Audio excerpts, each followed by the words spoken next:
But I'll give you guys a quick story. So the hardest match probably that I lost was I lost a Wimbledon final to a guy named Federer,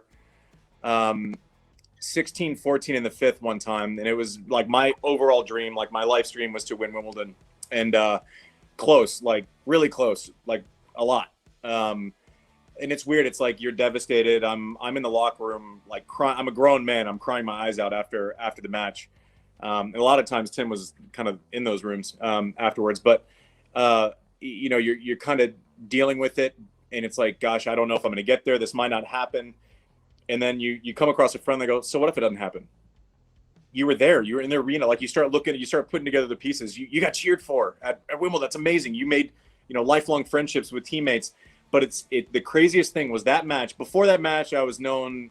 I was probably polarizing at best. Like I said, I threw some things. I felt maybe misunderstood publicly. I think it was, you viewed as kind of like this hotshot kid, but they don't see the work that you put in. And I always consider myself a worker.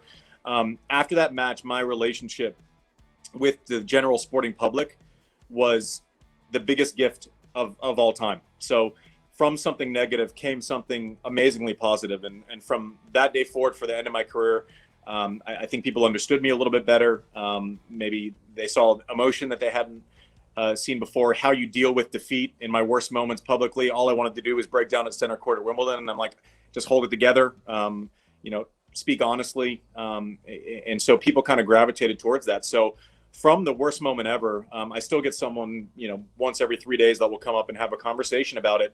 And they don't talk about the wins. They don't talk about you. They go, man, that match, I saw you get through that. You got up and then you did it the next time. And I really respected that. And so I think the most respect that I ever was able to get from kind of the general public was from a loss, and so that was an eye-opening experience for me. And they start viewing you the way that you would like to be viewed.